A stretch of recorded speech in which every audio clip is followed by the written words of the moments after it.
Israël attaque l'Iran qu'elle accuse, sans doute à raison, de développer secrètement un programme nucléaire militaire. De la part d'un pays qui s'est doté illégalement d'un arsenal atomique, c'est assez impudent. Mais les dirigeants israéliens s'en moquent. Ils savent qu'au-delà des protestations platoniques et des résolutions non suivies des faits, leur pays bénéficiera de l'impunité. Beaucoup imputeront cette situation aux alliés inconditionnels des sionistes, que ce soit à l'ONU ou ailleurs. C'est vrai. Mais ceux qui accusent Israël de commettre un génocide à Gaza portent également une grande part de responsabilité. En effet, je les entends souvent clamer « Les Israéliens font aux Palestiniens ce que les nazis leur ont fait ». Or, loin d'être la réponse imparable au sionisme, cette rhétorique sert au contraire les intérêts sionistes.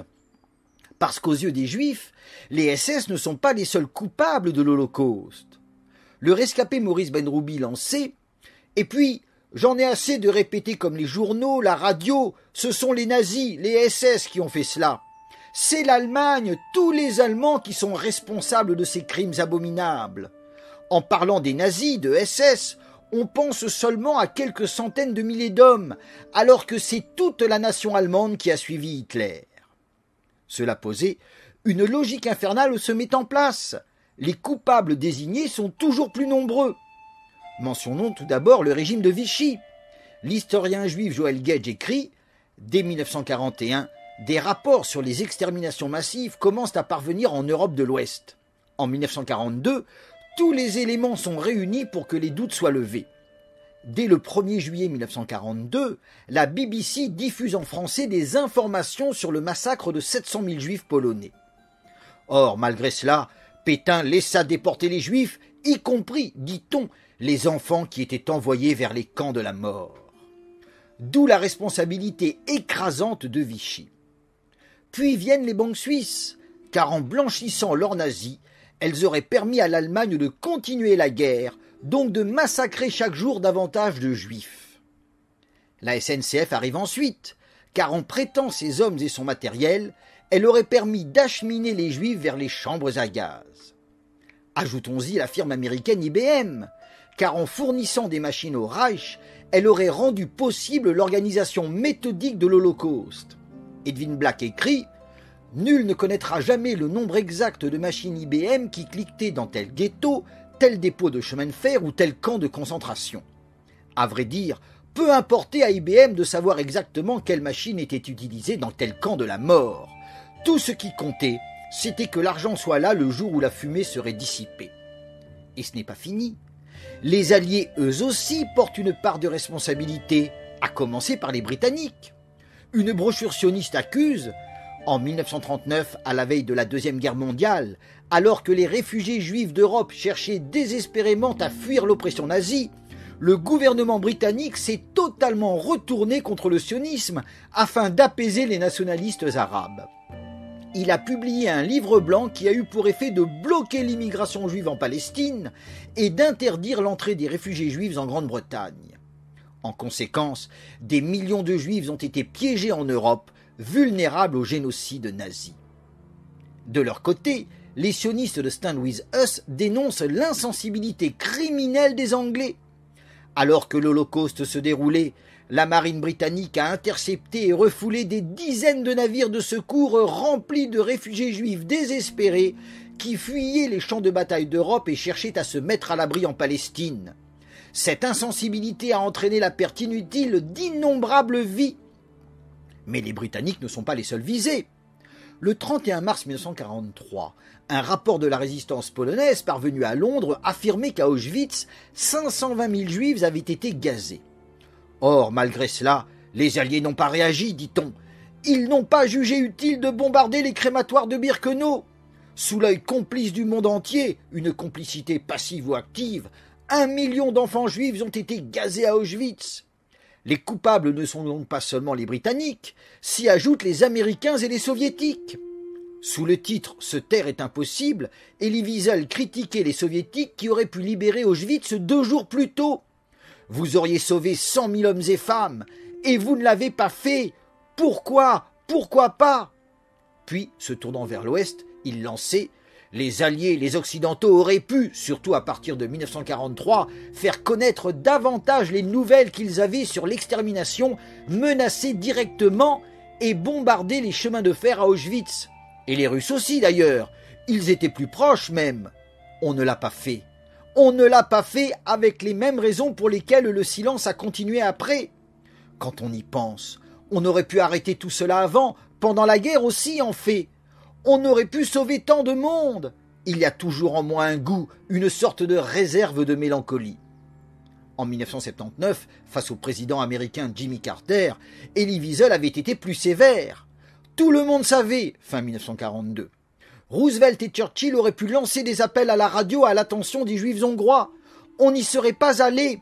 Leur responsabilité est incommensurable. Je reste en colère.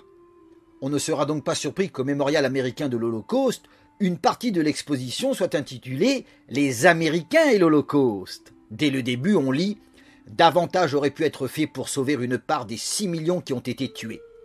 C'est clair, les dirigeants alliés tous ensemble portent une responsabilité incommensurable. Dans la charrette des complices figure aussi la chrétienté tout entière. Daniel de Goldhagen écrit « Le christianisme est une religion qui a consacré en son sein, la répandant tout au long de son histoire dans sa zone d'influence, une haine massive pour un groupe de personnes, les Juifs. Cette haine a conduit les chrétiens, au cours de presque 2 millénaires, à commettre de multiples et graves crimes et autres agressions contre les Juifs, assassinats de masse compris. Le plus connu et le plus énorme de ces assassinats de masse est l'Holocauste. Voit-elle? Nullement. En 2000, Serge Klarsfeld qualifia la Shoah de drame de la civilisation chrétienne. Le peuple que le nazisme chercha à anéantir est celui qui a révélé au monde le monothéisme et la Bible, celui qui a donné naissance au christianisme. Ces valeurs morales se sont transmises par le christianisme à tout l'Occident, notamment le 5e commandement « Tu ne tueras point ». Cependant, la Shoah s'est déroulée sur le continent européen où, excepté les Juifs et un petit nombre de musulmans, tous les habitants étaient des chrétiens, catholiques, protestants ou orthodoxes. Le mépris où furent si longtemps tenus les Juifs par la chrétienté a facilité la tâche des organisateurs de la solution finale de la question juive. Il explique l'indifférence de ceux qui n'y prenaient pas part mais ne s'y opposaient point. Les Alliés ne sont donc pas les seuls fautifs. Au-delà du pape Pie XII, c'est toute la civilisation chrétienne dans le temps et dans l'espace qui est coupable face au peuple auquel elle doit tout, la révélation divine, le monothéisme et la morale. Mais pourquoi s'arrêter en si bon chemin? 5 ans plus tard, lors des commémorations du 60e anniversaire de la libération d'Auschwitz, le président israélien lança « L'opposition et l'hésitation des Alliés à bombarder les camps de la mort et à détruire les voies ferrées qui servaient à y transporter les Juifs a augmenté le nombre de victimes dans notre peuple, et cela aussi reste une marque sur le front de l'humanité. » C'est donc l'humanité entière qui, comme Caïn, assassin de son frère Abel par jalousie, porte la marque de l'infamie. Nous retrouvons ici la pensée selon laquelle les Juifs, peuple choisi par Dieu, évoluent dans un univers hostile, habité par une multitude de gens jaloux et meurtriers, toujours prêts à les accuser sans raison valable. Une hostilité qui a conduit à l'Holocauste. Mais quand on a fait subir la Shoah au peuple élu de Dieu, alors on laisse ce peuple se défendre comme il l'entend. C'est un devoir moral. Après le massacre de 6 millions des nôtres, le peuple juif saura prendre tous les moyens nécessaires pour assurer sa survie. D'où la justification de la création et de l'existence d'Israël. Une brochure sioniste explique « La loi israélienne du retour permet aux Juifs du monde entier d'immigrer en Israël et d'y acquérir la citoyenneté. Elle a été adoptée en 1950, alors que les Juifs étaient persécutés et expulsés des nations arabes. C'était également 5 ans après la fin de l'Holocauste, qui avait vu 6 millions de Juifs être assassinés et bien d'autres devenir des réfugiés. Ainsi, l'existence d'Israël était et demeure essentielle pour offrir un asile sûr aux Juifs confrontés dans le monde à l'oppression antisémite. Ailleurs, on lit « L'Holocauste qui fut perpétré entre 1938 et 1945 influence toujours profondément l'identité juive, les décisions politiques et la notion de sécurité dans le monde d'aujourd'hui. » Les sionistes le savent. L'invocation de l'Holocauste permet de tout justifier et de paralyser la communauté internationale sous le poids de la culpabilité. D'où la reprise de cette rhétorique, voilà peu, dans l'affaire iranienne. L'Humanité souligne « Ultime argument employé par Benjamin Netanyahou à l'adresse des Européens qui rechigneraient face au piétinement manifeste du droit international, mais sur lesquels pèse encore la culpabilité de la Shoah, Israël ne subira pas un second holocauste, un holocauste nucléaire.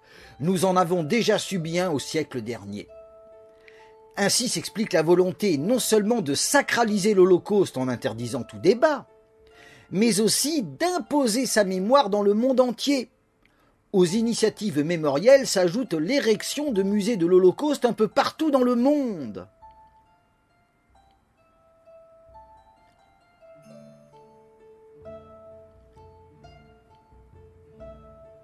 En 2006, commémorant l'anniversaire de la libération d'Auschwitz, le président israélien Moshe Katsav lança « Maintenant que la trace de l'Holocauste est gravée à jamais dans l'âme de l'humanité, Yad Vashem est le gardien fidèle du chemin de la mémoire pour le peuple juif et l'humanité tout entière pour toujours. » Un document sioniste explique « Des survivants de l'Holocauste faisaient partie des victimes et des survivants du 7 octobre.